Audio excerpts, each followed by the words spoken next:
Man, that Lakeisha, man, she's quite a kisser. Got a pair of lips on her, let me tell ya.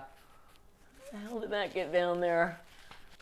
Hi, it's Liza Persky, and this is Idolcritic.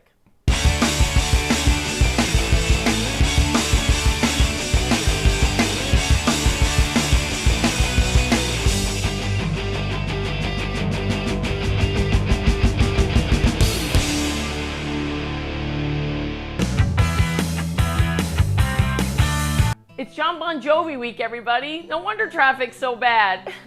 No, he's mentoring on American Idol, of course. I myself was not a Bon Jovi fan because I was at Brick Springfield concerts, but I can still appreciate the man and his message and the fact that he looks younger than a 15-year-old. Somewhere there was a portrait of that boy growing younger every week. Phil Stacey comes in and he decides to sing Blaze of Glory. I would like him to sing Blaze of Get the Hell Off the Show because we're sick of you. I was the kid who sang this song in the mirror with my comb in my hand. Why does Phil Stacey have a comb? Phil Stacey wins the award for overuse of hands. Over the years, we all know it. The idols need to tell us what 2 looks like, but Phil never stops. And he's 1. I mean, the easiest number. He cannot keep his hand still. He's doing this with 2 thumbs. He's saluting the sailors in the audience, because remember, I'm in the military and you have to vote for me even though I'm annoying and I'm shiny and I have big ears. We come back from commercial to find Ryan in the audience with Gina Glockson. And it's Rock Week. This must be killing you. Way to kick a girl when she's down, Ryan. Did anyone notice she buried her head in her hands? So Jordan Sparks comes out wearing Diana Ross's leftover hair from when she was mentoring, and it does her no favors. I personally feel like we have to throw her a bone because honestly, she still sucker punched from last week when they thought, like, you're going home tonight, and last minute, oh, we're just kidding. The girl is still getting over it. She's only 17, as Randy's quick to tell us. Jordan takes a very interesting tact when the judges are going to critique her. Randy says, those choruses were rough for you. She's like, I know. Those verses were a little rough. Yes, they were. Yeah. I agree, I know. At first it was smart, but then I felt it was a little bit manipulative. I'm not sure how I feel about it. She's 17, she's going through it, she's got mean girl syndrome. She goes to school with all those kids, Lindsay Lohan, and they go to the school and they go to the, oh no, that's a movie. Forget it. Ryan's in the fan center section with Lakeisha, asking her a question. And he asks, you know, something about her training. She's like, I don't have any training, just singing in church. And then they cut to like the one church-going, high-collar, very proper Mormon girl sitting in the audience. Like clearly every week they're like, put her in the church seat in case we need it. Here's the thing about Kiki, you know, I have to get a little annoyed because no matter what, she's gonna find the song that's the ballad, that's the kind of like gospel singing soul song. But she delivers. She does a great job. I wasn't sure at first, but she brings it home. After Lakeisha, Kiki performs, we're all waiting to hear what Simon has to say because really that's all that really matters. And he says, Lakeisha, I could kiss you, which Ryan then brings her down to the judges' table. They're all awkward thinking, is this going to be embarrassing? But it's a cute little moment. They have a little moment together, they kiss, and then Simon is wiping away her lipstick because it's all over his face. Well, Ryan thinks this is the funniest thing he's ever seen. He can't get over, like, what's going on? It's like he's never seen anything like it. Oh, the image of your lipstick on his lips is priceless. That's what happens when you kiss a girl, Ryan.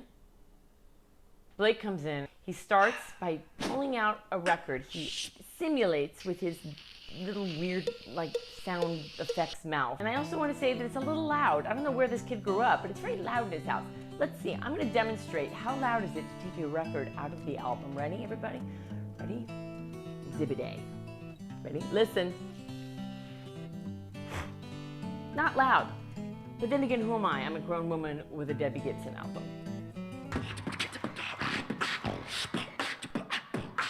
Simon says, half the people are going to love it, half the people are going to hate it. I'm the half that are going to hate it, but that want to go out with him. So Chris comes in to meet Bon Jovi singing Wanted Dead or Alive, and what does he do to impress the man who's been around forever? He forgets the lyrics to one of his most famous songs. And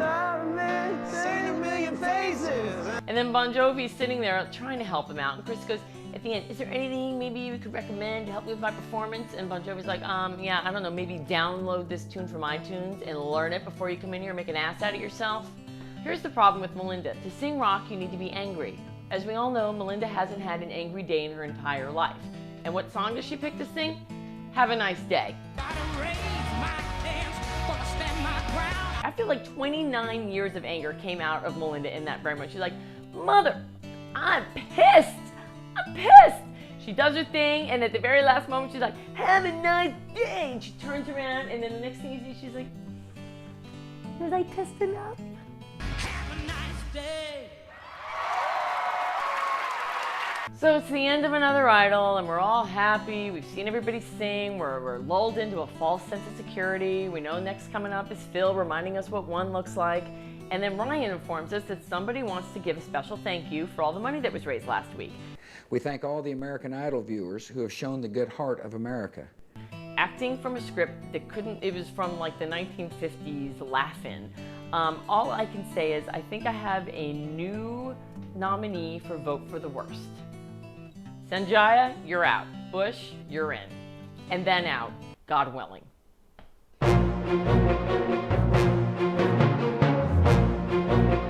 We were held hostage yet again to watch flashbacks from last week's Idol Gives Back. Enough, I'm done. Please, no more Ben Stiller.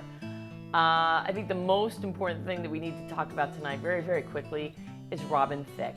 What the hell was that? And what the hell was that below his nose? Shave it or grow it, Robin. Make a decision. How can the offspring of a talent like Alan Thicke make such a debauchery of himself? And then we had to say goodbye to two idols. Goodbye, Chris. I actually fell back in love with you tonight, and now you're gone. So, you know, I'll just talk about you in therapy next week instead of the guy that I met last week at a bar. And Phil Stacey, I got one more hand gesture for you.